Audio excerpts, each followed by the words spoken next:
अभी सारिका रसोई में विवेक का नाश्ता और दफ्तर ले जाने का टिफिन तैयार कर ही रही थी कि अचानक सासू माँ विमला की आवाज़ आ गई। अरे बहू, लल्ला उठ गया है और रो रहा है, लगता है भूखा है। 4 माह का अंश आजकल बहुत तंग करने लगा था। परंतु सासू माँ की आवाज़ आते ही सारिका सब काम छोड़कर झट से अंश को अपने कमरे में जाकर दूध पिलाने लगी। नन्हा सा पेट बस 5-7 मिनट में ही भर गया और सारिका अंश के संतुष्ट और हंसते चेहरे को अभी निहार ही रही थी। अचानक सासू माँ विमला कमरे में आकर गुस्से से बोली, अरे वहाँ विवेक को दफ्तर जाने में देरी हो रही है और तुम्हें बेटे से खेलने से फुर्सत ही नहीं है। लाओ इसको मुझे दो और विवेक को ढंग से दफ्तर भेजो। हर बार की तरह सारिका चुपचाप अंश को सासू माँ को देकर रसोई की ओर बढ़ गई। उधर सासू माँ अंश को लेकर डाइनिंग रूम में बैठकर पीते पोते अंश के साथ खेलने लगी और साथ ही साथ अपने बेटे से बतियाने लगी। शारीरिक रूप से स्वस्थ सासू माँ यदि 5 मिनट रसोई घर का काम देख लेती तो क्या हो जाता, परंतु शायद बहू के आने के बाद जैसे हर सास रसोई घर का काम भूल ही जाती हैं या बहू के होते हुए काम करना अपनी तोहिनी समझती है। बस ऐसे ही कुछ विचार सारिका के दिमाग में उमड़ घुमड़ रहे थे। उधर पेट भरा होने के कारण अंश अच्छे से खेल रहा था। इतने में देवर और नंद भी कॉलेज जाने के लिए तैयार हो गई तो उन्होंने भी सारिका को नाश्ते के लिए आवाज़ लगा दी। एक मशीन की तरह सारिका सारे काम कर रही थी।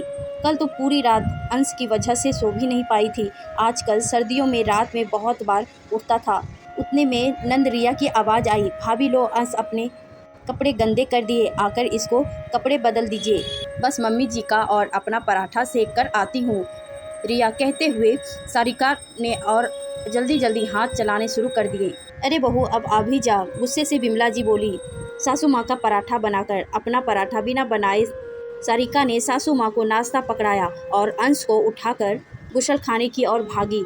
उधर विमला जी आराम से टीवी चलाकर गर्मा गर्म नाश्ता करने लगी और दोनों बच्चे भी इस कॉलेज को निकल गए। अंश के कपड़े बदले ही थे कि उसे फिर से भूख लग आई थी। रसोई घर से अपनी ठंडी चाय और 2 बिस्किट लेकर सारिका अंश को दूध पिलाने लगी।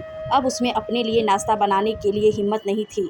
देखते ही देखते आजकल कब 10 बज जाते थे पता ही नहीं चलता था। अंश जैसे ही सोया सारिका ने इत्मीनान की सांस ली और इतने में काम वाली ने आकर घंटी बजा दी। फटाफट उसके साथ लगकर सब काम करवाते करवाते घड़ी ने 12 बजा दिए और अंश भी उठ गया था। सासू माँ भी मंदिर और अपनी मित्र मंडली से मिलकर घर आ गई थी। चल अब अंश की मालिश करके उसे भी नहला धुलाकर मुझे दे दो, सासू माँ ने आदेश दिया। आधा घंटा अंश की अच्छी सी मालिश करके नहला धुलाकर उसको सारिका ने दूध पिलाया ही था कि अंश 2-3 घंटे के लिए सो गया। उसे सासू माँ के पास लेटाकर सारिका खुद घर के बचे हुए कामकाज करने लगी। दोपहर का खाना खाकर 2 घड़ी आराम करने ही लगी थी कि अचानक अंश उठ गया और फिर रोने लगा। बहू देख इसको क्या चाहिए, कहते हुए अंश को विमला ने सारिका को थमा दिया। शाम को भी यही कुछ सब लगा रहा। यह तो हर रोज की तरह ही बात हो गई थी। जब अंश खेलता या हंसता तो तुरंत उसकी गोद में से लेकर परिवार के सभी जन उसको खिलाने लगते, परंतु उसके रोते ही तुरंत अंश को सारिका की गोद में पकड़ा दिया जाता था। रात को जब सब खाना खा रहे थे तो अचानक अंश रो पड़ा। विवेक ने सारिका को उसको घुमाते हुए कहा, इसको संभालो, हम लोग आराम से खाना खा ले। आज सारिका के सब्र का बांध टूट गया। 4 महीने से यह सब कुछ चुपचाप देख रही थी। गुस्से में बोली, एक बात बताइए, क्या सिर्फ रोते हुए बच्चे पर ही माँ का हक होता है?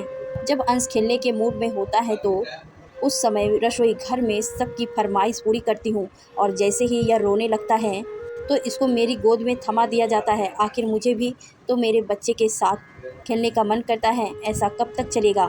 मैं सोच रही हूँ कुछ दिन के लिए माँ का घर रहकर आती हूँ, क्योंकि यहाँ पर तो मुझे मेरे बच्चे के साथ समय बिताने का मौका ही नहीं मिलता और मैं इसके बचपन को जी भी नहीं पा रही हूँ। सारिका की बात विवेक को भी हिलाकर रख दिया था और विमला जी की भी आंखें नीचे थी।